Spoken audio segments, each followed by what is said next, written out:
Praise lord. దేవుని నామాన్ని మీ అందరికి వందనాలు తెలియజేసుకుంటూ ఉన్నా. ఈ రోజు ఒకవేళ మీరు దేవుడు మిమ్మల్ని పిలిచిన పిలుపుని బట్టి బాధపడతా ఉన్నారా? వాళ్ళు అంత బాగా వాడబడుతున్నారు, వాళ్ళకి అన్ని తలాంతులు ఉన్నాయి, నేను ఎందుకు ఇలానే ఉండిపోతున్నాను, నా సేవ ఎవరికి కనిపించట్లేదే, నా పరిచర్య, నా కష్టము దేవుడైనా చూస్తున్నాడా అన్న అటువంటి ఆలోచనలో మీరు ఉన్నట్లయితే మీతో చిన్న మాట పంచుకోవాలని ఆశపడతా ఉన్నా.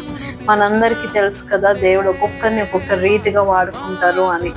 అయితే దేవుడు నాకు ఇచ్చినటువంటి ఆలోచన, అందరూ మోషేలాగా నాయకత్వం చేస్తాము అని అనుకుంటే అహరోన్లా యాజకత్వం చేసేదెవరు? అందరూ అహరోన్లాగా అయిపోతాము అని అంటే మరి యెహోషువగా యుద్ధాలు చేసేవాళ్ళు ఎవరు? సో దేవుడు ఒక్కొక్కరిని ఒక్కొక్క పని నిమిత్తము ఆయన నియమిస్తాడు. ఇది మనకు తెలిసిందే కనుక మరి దేవుడు మీకు ఏ పరిచర్య కోసం అయితే ఆయన మిమ్మల్ని నియమించాడో ఆ పిలుపుకు తగినట్లుగా మనం సిద్ధపరచుకుందాం. దేవుడి మాటలు దీవించును గాక. ఆమేన్.